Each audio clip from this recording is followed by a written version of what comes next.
শুভ দুপুর বন্ধুরা, তোমরা সবাই কেমন আছো? আশা করি খুব ভালো আছো।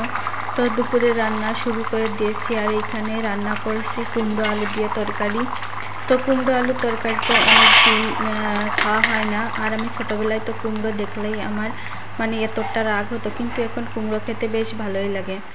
তো এদিকে দুপুরবেলা রান্না করতে করতে খিদে লেগে গেছিলো। দিদি আবার চানাচুর আর মুড়ি দিল।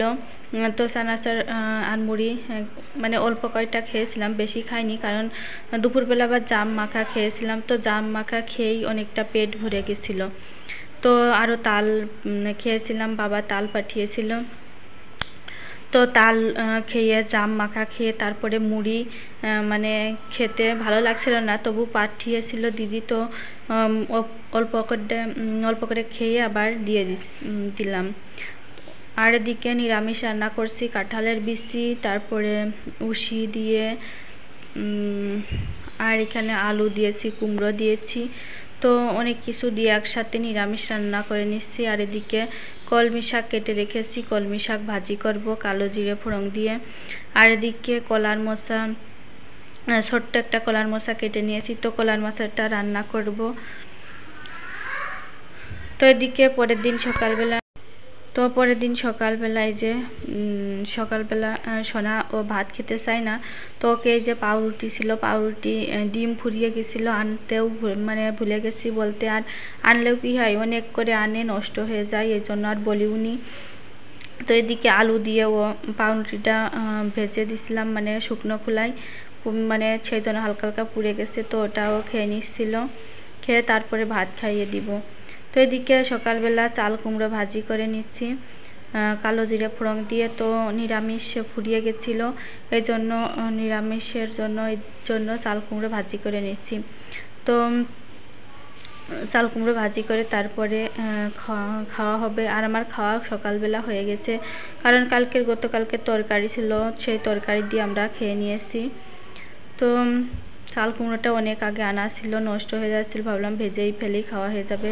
তো দেখো ছাদে অনেকটা ধুলো ছিল আর খোয়া টাইপের ছিল, তো ওগুলো দলা করে নিচে ফেলে দিয়েছি। আর প্রচুর মানে বাতাস হচ্ছিল, তো ধুলো উড়ে উড়ে ওই পাশে যেত, এই জন্য আর এখনও ঝাড়ু দেওয়া হয়নি।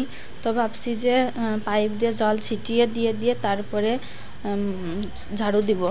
তো এই যে পুঁই শাক গাছের গোড়ায় দিয়েছিলাম হচ্ছে গোবর সার, তো দেওয়ার পরে পুঁই শাক গাছের চেহারাটা অনেকটাই মানে আগের থেকে ফিরেছে। তো রোদ্দুর মনে হয় ভালো পেলে অনেকটা মানে খুব দ্রুত বলতো, কিন্তু যে রোদ্দুর তো তেমন পাই না, তবু যেটুকু হয়েছে ভালোই হয়েছে। আর এই যে কুমড়ো গাছে এই যে লাঠি দিয়ে এই যে পেলা দিয়েছি এভাবে বেয়ে যাওয়ার জন্য। তো কুমড়ো গাছটাও অপুষ্টিকর মনে হচ্ছিল, তো এই গাছের গোড়ায়ও গোবর সার দিয়েছি। তো এইদিকে টাইম ফুল গাছটাও জল পেয়ে অনেকটা সুন্দর হয়েছে, আর তার গোড়ায় তুলসীর চারা লাগিয়েছি। আর এই যে ঘাটখল লাগিয়েছি, ঘাটখলের গোড়ায় কুটা কাটা দিয়েছি। তো এইটা হচ্ছে কুমলা গাছ না কি গাছ জানি না, তবে কুমলা গাছের মতো চেহারা লাগিয়েছিলাম নিচে। তো নিচে দেখছিলাম কোনো অলন বলন নেই, তো আবার উপরে নিয়ে এলাম, নিয়ে এসে লাগিয়েছি। আর এদিকে তার গোড়ায়ও তুলসীর চারা, মানে তুলসীর পাতার খুবই হাল পড়েছে, পূজা দেওয়াই যায় না তুলসীর পাতার জন্য। তো তুলসীর চারা লাগিয়েছি, সেদিনকে বাবাকে বলেছিলাম পাঠাতে। তো এদিকে অ্যালোভেরার গাছগুলোও এই যে মোটাগুলো পাতা কাটা হয়ে গেছে, আর যে ওই সাইডে আছে। আর এই নীলকণ্ঠ ফুল গাছে একটাও ফুল ফোটে না, মনে হয় রোদ্দুর পাচ্ছে না, এই জন্য। আর এই যে এইখানে গন্ধরাজ ফুলটাই যে এইরকম হাল হয়েছে।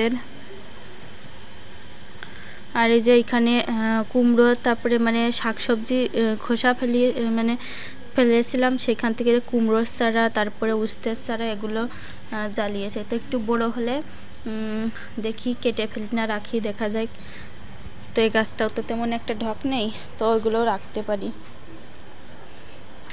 তো অনেকটাই ছাদ পরিষ্কার হয়ে গেছে, আর ঝাড়ু দিলে আরও খুব সুন্দর পরিষ্কার হবে।